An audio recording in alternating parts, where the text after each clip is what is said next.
Hey, what's up, y'all? My name is Millennial Smark, and I'm bringing you the slop, the whole slop, and nothing but the slop. Timestamps are down in the description box below if you want to get directly into the AEW review. Otherwise, fuck with me for a minute. Report: WWE factored into Gail Kim's TNA firing. I'm actually going to react to this live with you guys. I've yet to read this article. I had a feeling it was going to be more of a developing story outside of the fact that Gail Kim was fired, because obviously she's a favorite within TNA. It seems pretty random. You know what I mean? So it's like, typically I like to jump directly into this shit, but just because it was so fucking random, I was kind of curious as to, okay, where, why, how, okay. You get what I'm trying to say? Okay, no, you don't. Fuck you. You're going to understand now, though. As we previously reported on E-Wrestling News, I don't know what they previously reported on, probably just the Gail Kim firing or whatever. Devontae, continue. Gail Kim has been let go from TNA Wrestling alongside several other names from behind the scenes.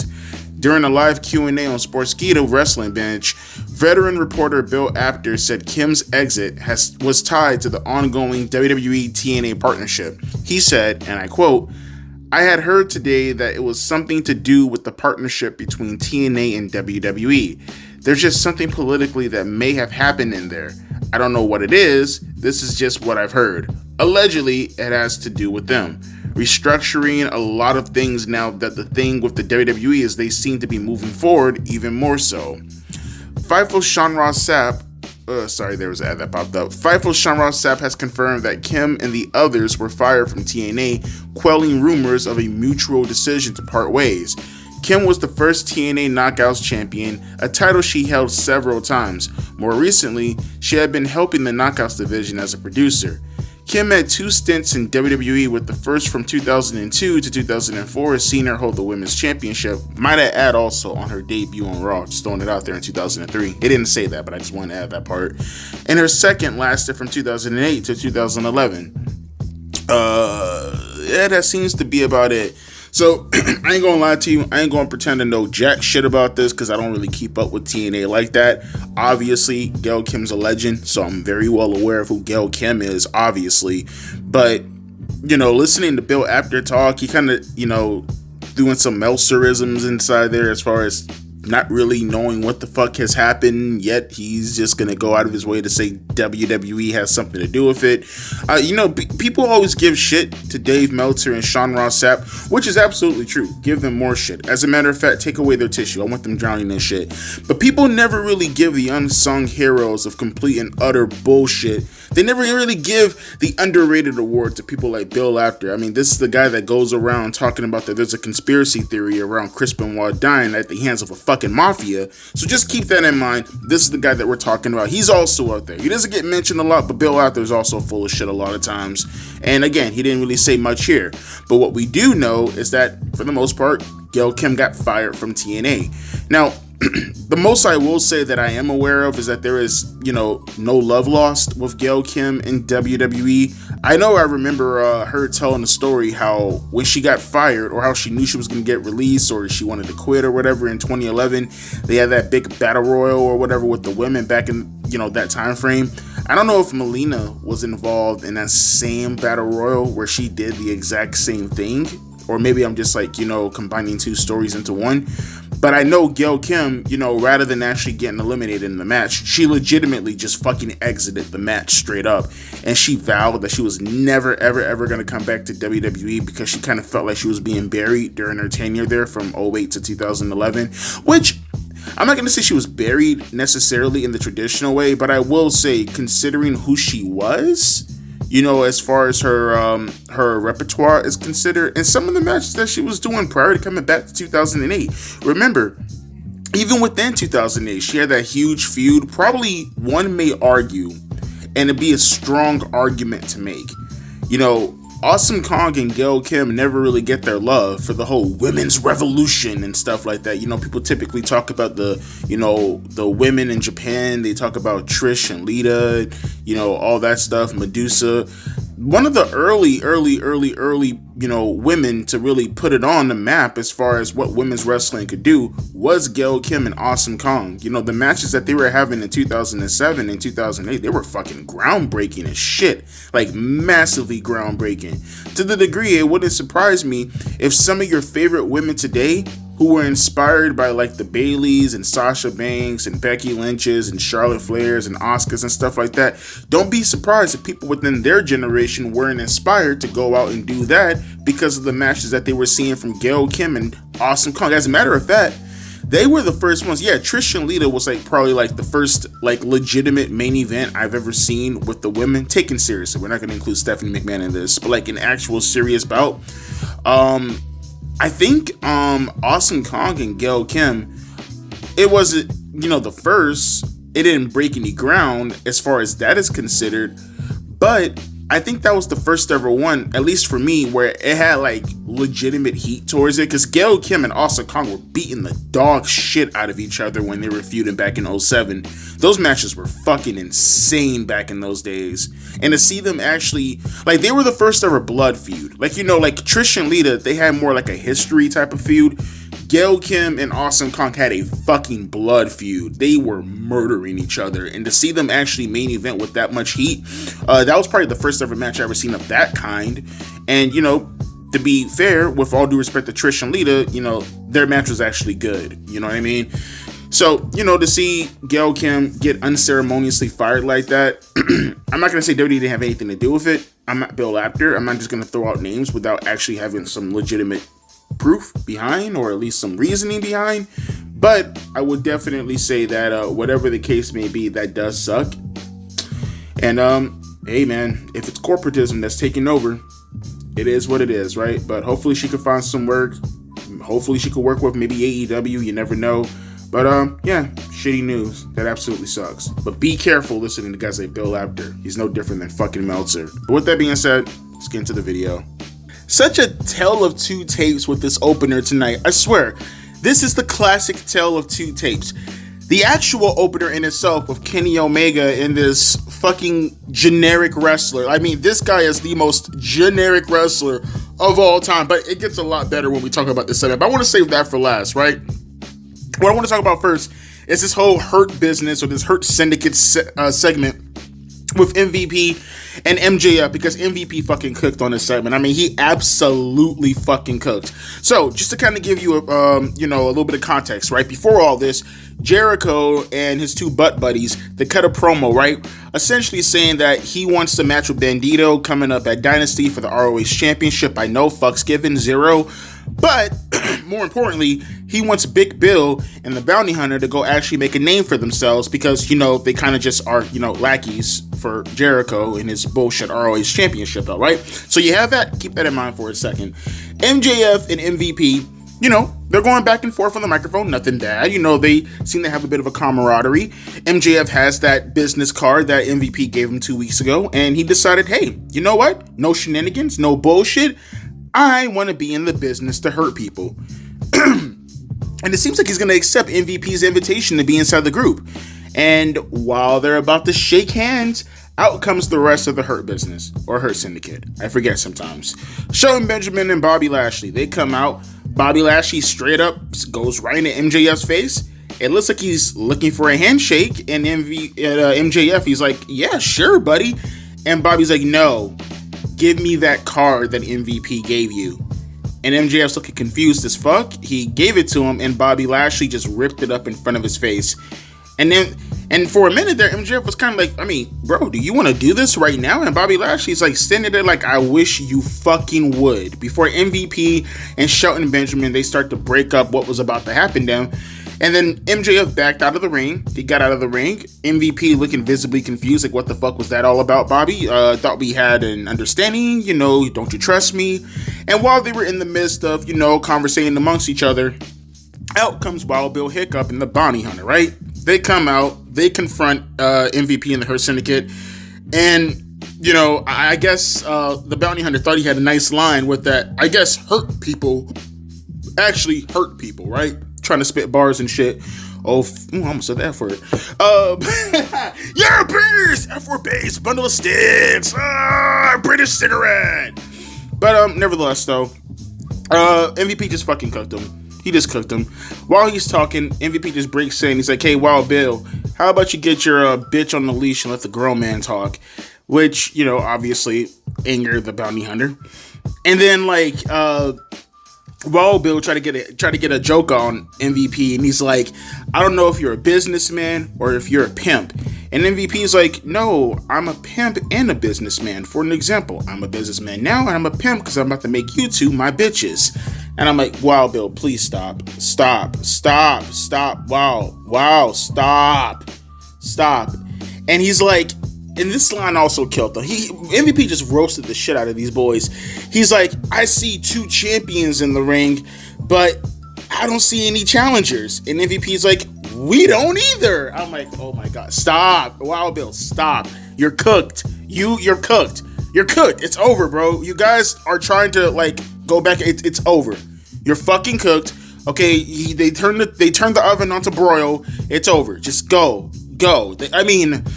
The embarrassment of this set, man, just holds no bounds, bro. It just shows you the distinction between people who know how to actually go on the microphone, which we'll get to in a minute, right? And people who wrestle. And I'm not talking about Wild Bill Hiccup and the Bounty Hunter, because it's not as if they were trash. They just were nowhere near close to MVP. Not even fucking close. But then we go back a previous segment, because I like this segment. This segment was actually pretty decent. We go back a previous segment, right? And like I said, we have this match with Kenny Omega and Blake Christian from ROH. Who the fuck is the guy? Why the fuck is the guy? And how the fuck is the guy? Questions that will never be answered. They have the match. And luckily, this was somewhat of a glorified squash. You know, Blake got a little bit of offense in, but in reality, the match only went for like 3 minutes, right? Kenny ended up beating him. And the most generic wrestler in the history of generic wrestlers rolls out of the ring. And then Kenny gets in the microphone. He starts to spit out generic gobbledygook that I don't give a fuck about. And then he's interrupted by Speedball Mike Gailey. And he proceeds to take his Gailey ass inside the ring. And why do we keep doing this, folks? Why do we keep doing this to professional wrestling over and over and over and over and over again? You know, at least Kenny Omega has a legacy. I'll give that to him. He's generic as fuck too, to be honest with you, amongst the sea of generic wrestlers. But at least he was the first generic wrestler, right? To that degree. He has a legacy. But even worse is when you know Kenny Omega is the most charismatic person in this entire segment, you've lost the fucking plot. You've lost the plot. When Kenny Omega turns into The Rock, you have lost the fucking plot. And I don't mean turn into The Rock in the sense that he's that good, but in comparison to the rest of the people who were talking amongst them, you've lost the fucking plot. Speedball Mike Gailey, also known as, at least for me, Hermaphrodite Matt Hardy, he gets in the microphone and he says nothing. He says nothing.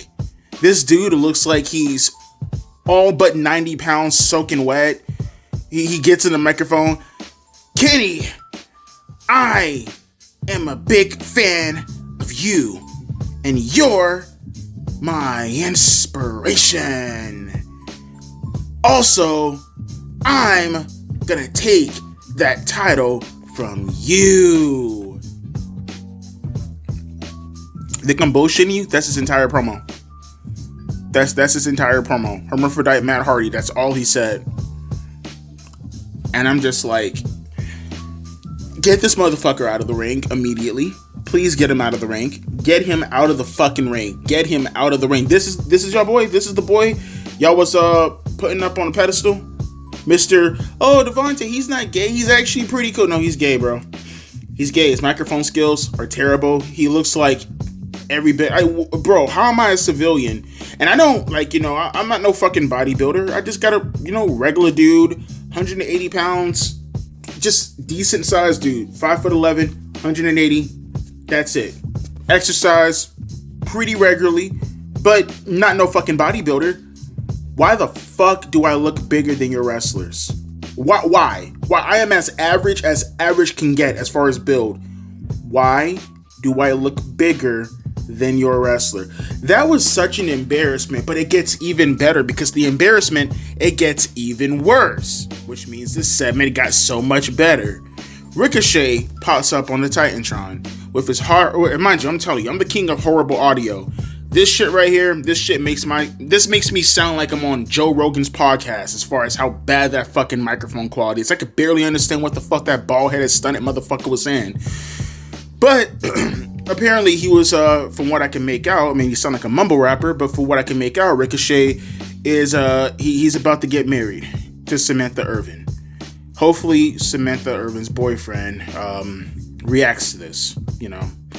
Hopefully he does. But, Ricochet, he says nothing also. He's about as bad as Speedball Mike Gailey. He says he is essentially the same thing. Guys, I'm going to come in that match, and I'm going to take that title.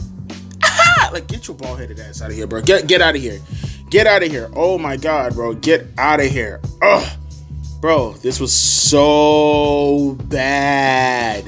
This was one of the worst segments of the year. In terms of, like, charisma, in terms of, like, you know, like, aura, this was so fucking horrible. These guys have zero aura. All of them. Zero. Even Kenny. I'm sorry. Zero fucking aura. And I only say Kenny Omega, which, by the way, small. Just a small rant.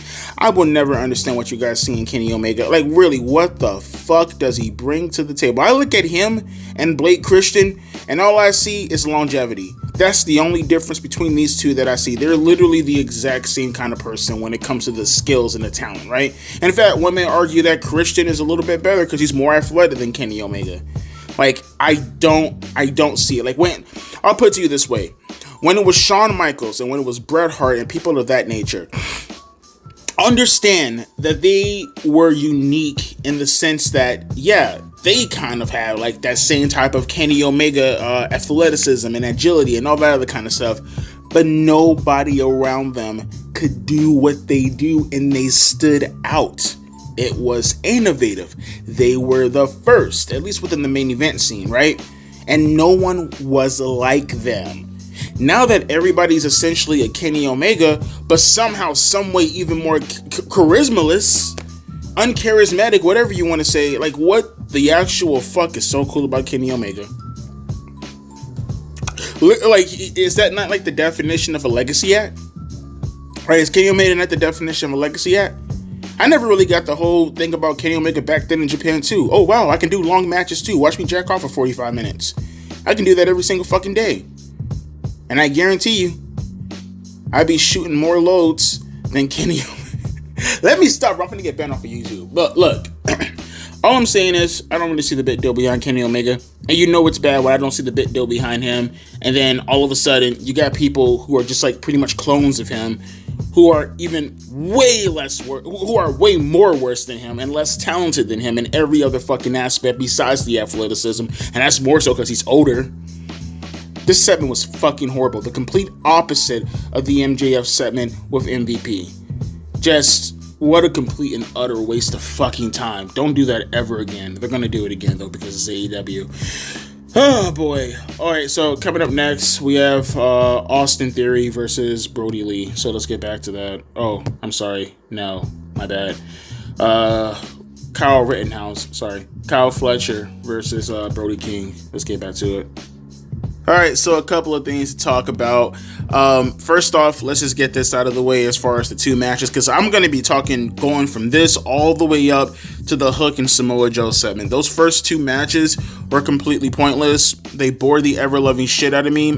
I swear to God, you have fucking Kyle Fletcher going out there and dominating for the most part. Maybe I shouldn't say dominating, but being equal to a guy who theoretically looks like he probably would kill him in real life with someone like a Brody King, and allowing him to hit a tombstone power driver, not just any other tombstone power driver, but he stood on his tippy toes and hit a tombstone power driver just to get a 2 count. It's the rant about how moves are done in professional wrestling nowadays is so despicable, bruh. It is so despicable, honestly.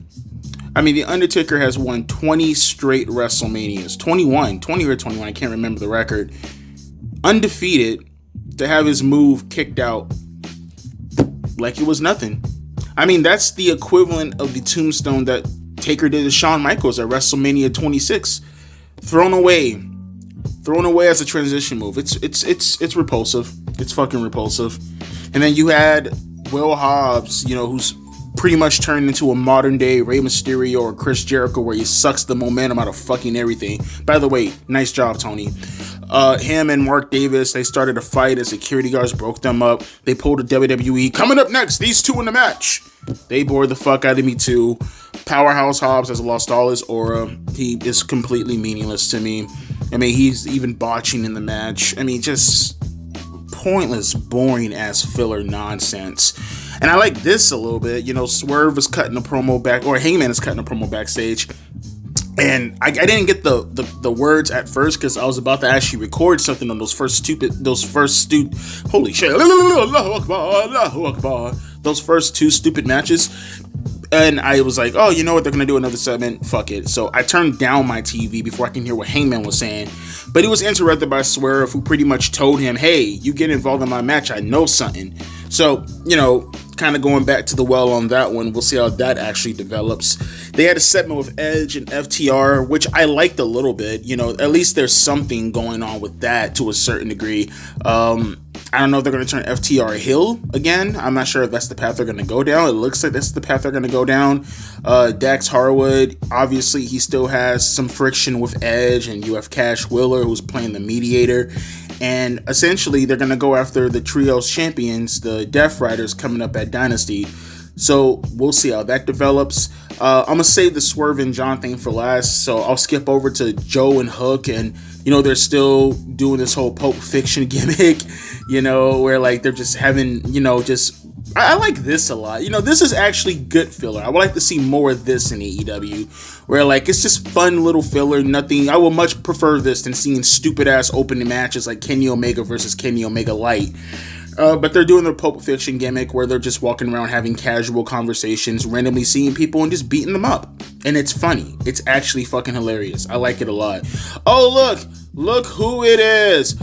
Oh my god, it's Switchblade Jay White, who fucking sucks. Did I remind you guys? I don't think you understand. Switchblade Jay White fucking sucks. How suck does he suck? On a scale of 1 through suck, he fucking sucks. Holy fuck, does he suck. He is the suckiest person of all time. The thing that sucks worse than Jay White is the fact that Jay White's, his life is continuing. That sucks even worse. Jay White, you fucking suck. Everything about your existence sucks. Why are you on my TV? Get off my TV. Jay White fucking sucks. So we got to the segment finally with Swerve and Jon Moxley, and Jay White fucking sucks. And as Swerve was coming out to the ring and Jon Moxley's making his way out to the ring, which I gotta say, it fucking sucks like Jay White when someone like a Jon Moxley comes out to such badass music. I fucking love Jon Moxley's music. You know, it reminds me of like Danzig or like old school Black Flag, you know, like with Henry Rollins, Black Flag version.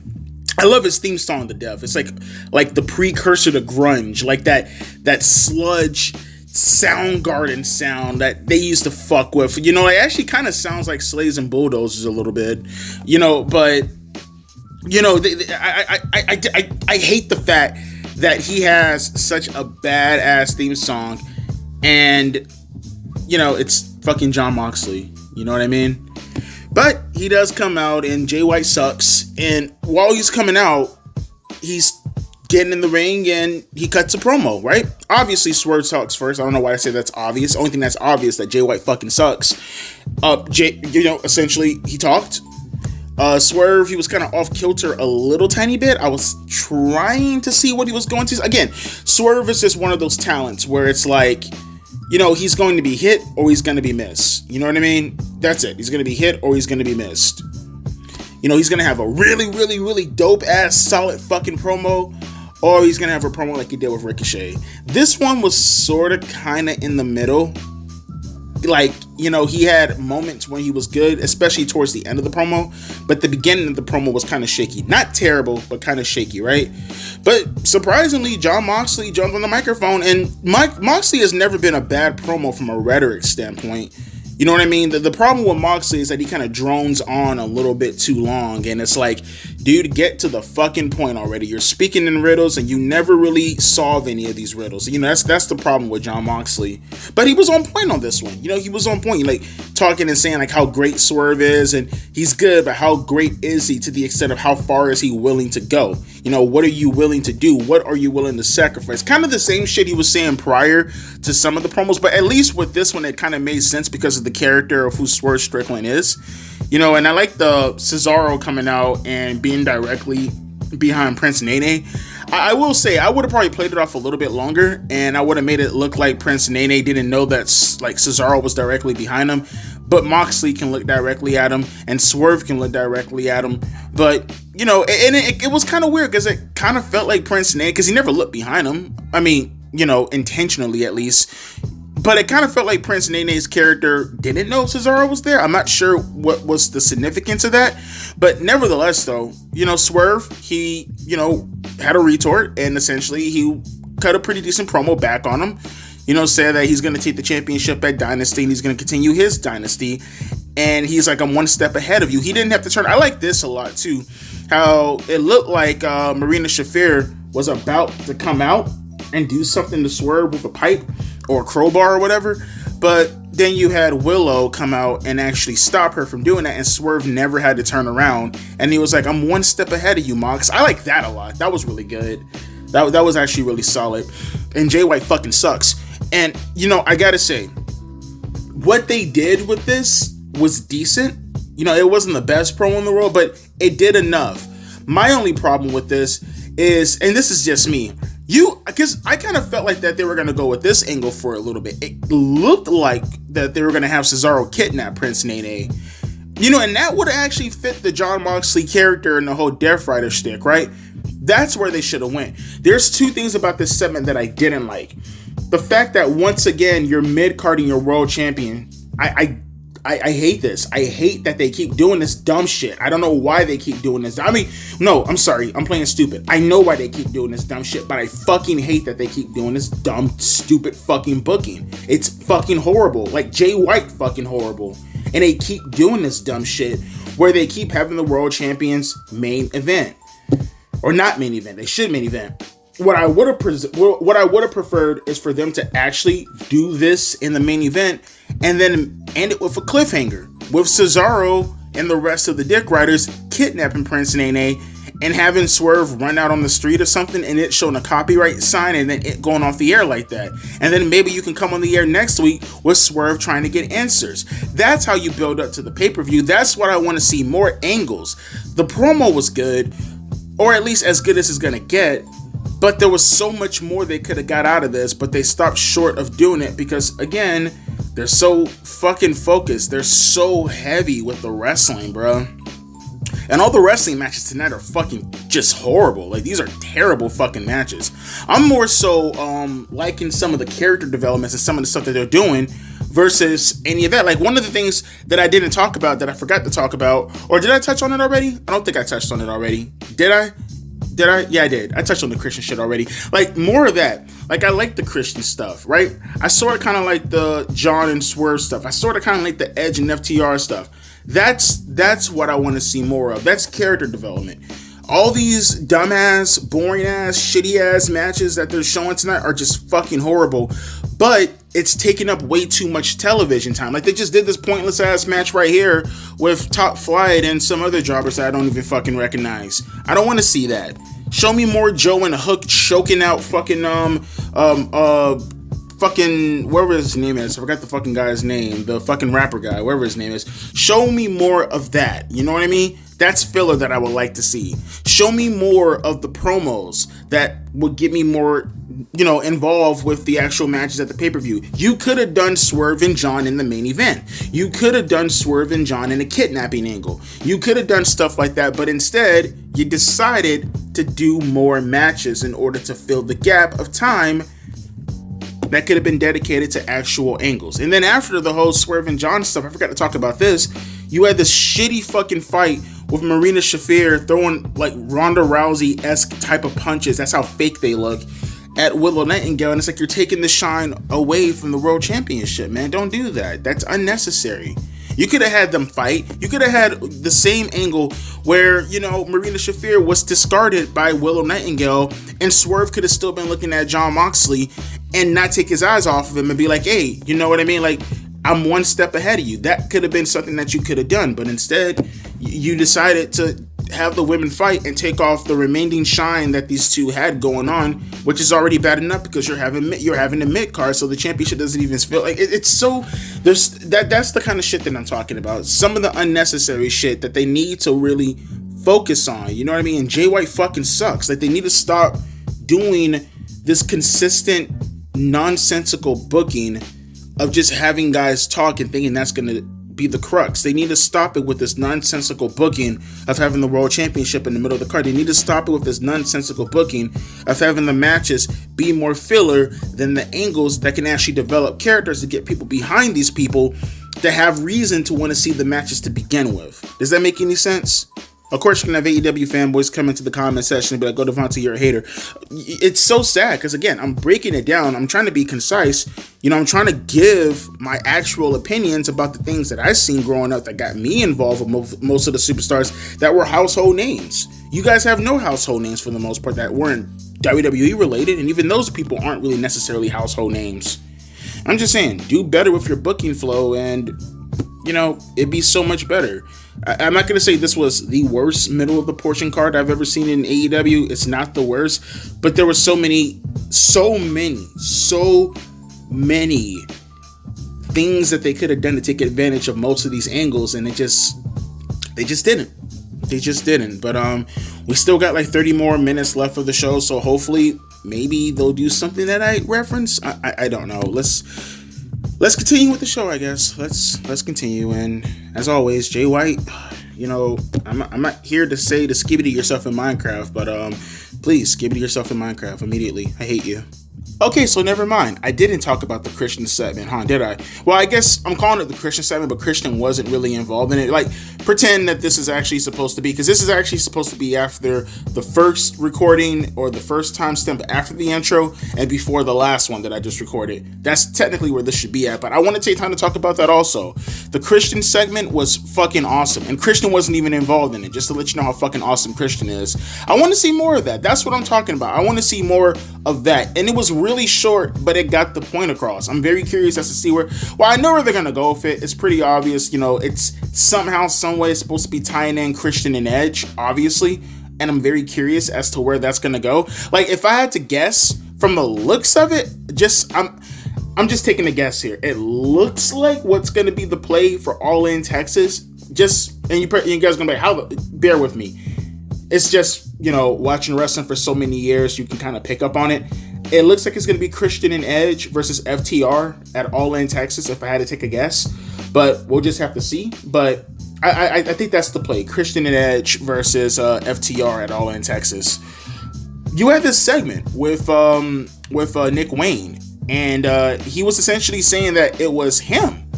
It wasn't Christian. It was not Christian that sent out Nick Wayne and the rest of the patriarchy to go out there to go screw Edge. It was Nick Wayne who made that decision. And it kind of feels like, the whole play behind all this is to eventually have Nick Wayne and the rest of the patriarchy turn on Christian, and somehow, someway, either Edge gets involved with that or Christian gets involved with Edge. I don't know which play it's going to be. Probably the other way around, because Edge is the babyface.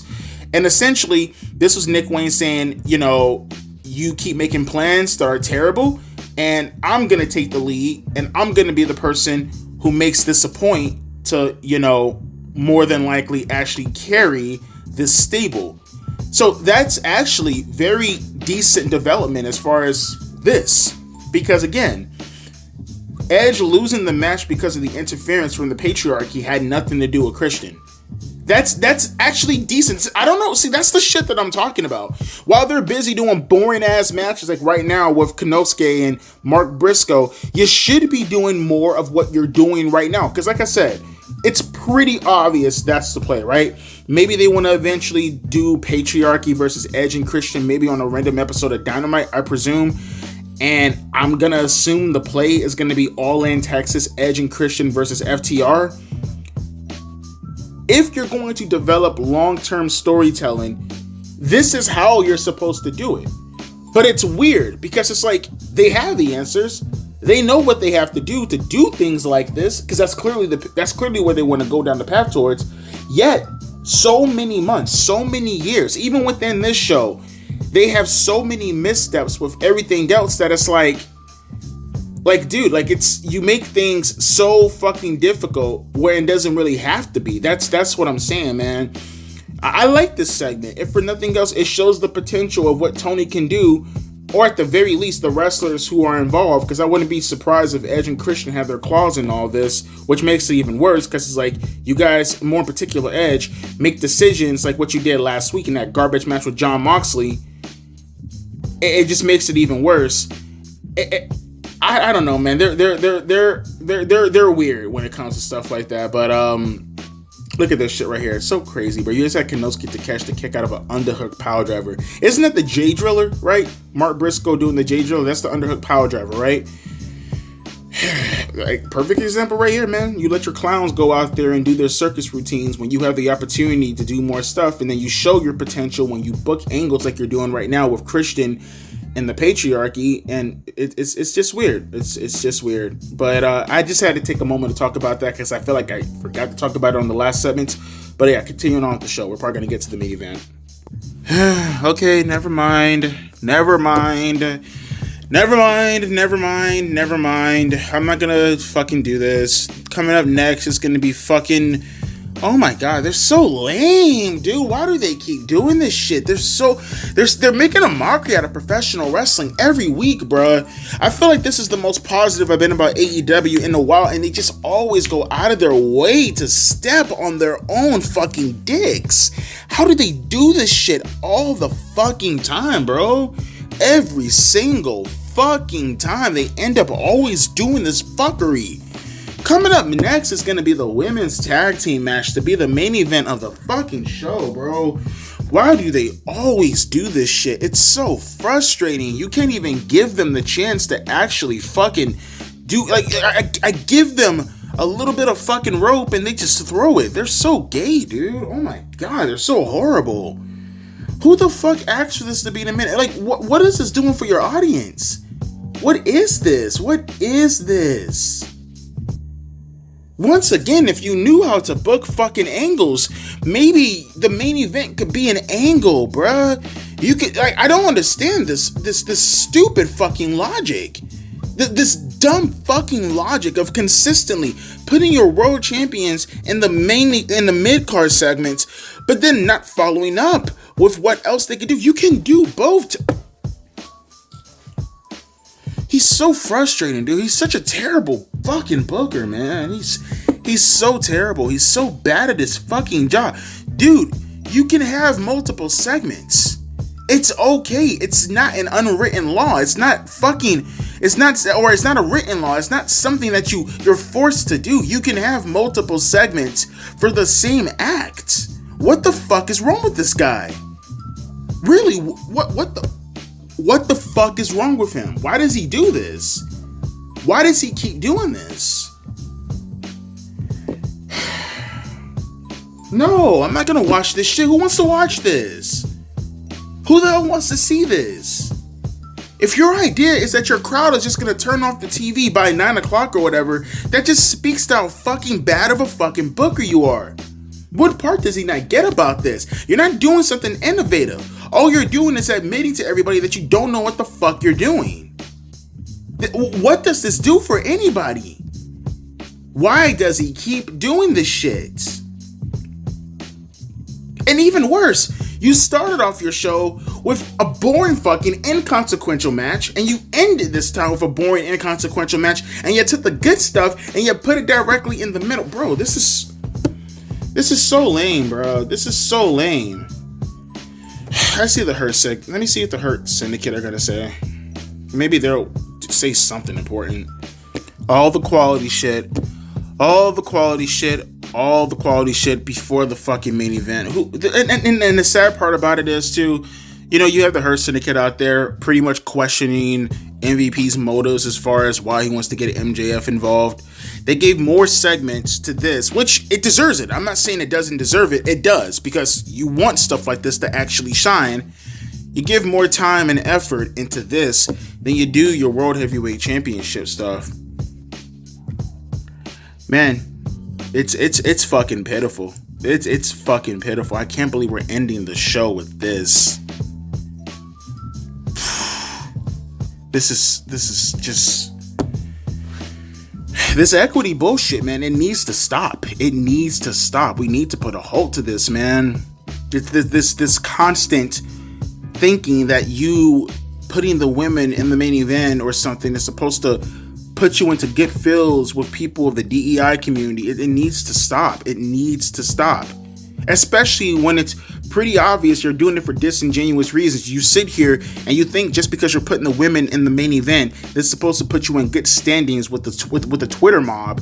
When in reality, maybe they're too stupid to not realize this, but I recognize that you're only doing this because you know that the women are very inconsequential. You give them just enough by involving someone like a Toni Storm, someone who's actually over. You give them just enough to say, hey, this is the reason why they're the main event. When in reality, Toni, and at least in my opinion, from what I could tell, Toni Storm is inconsequential compared to the big stars that you want to put out there. So you say to yourself, let's put the big stars in the middle of the card because that's where the viewership number typically lingers in. We'll put that there, and then we'll put the women in the main event so we can look good with the Twitter stands. And the reason why we did it, whenever someone actually accuses us of doing dumb shit like this, is because you can say Toni Storm is an overact and she's in the main event, hence why it's okay to do it when we know it's all for disingenuous reasons. You don't want to put your star qualities, you don't want to put your stars out there. You don't want to put your World Heavyweight Championship in the end of the card. So when it actually inevitably looks like it's gonna fucking drag because you give people nothing to want to sink their teeth into towards the ending of the card because you've been bastardizing it for so many years now by putting nonsense in the middle of the card, you turn your main event into a glorified fucking Rampage show,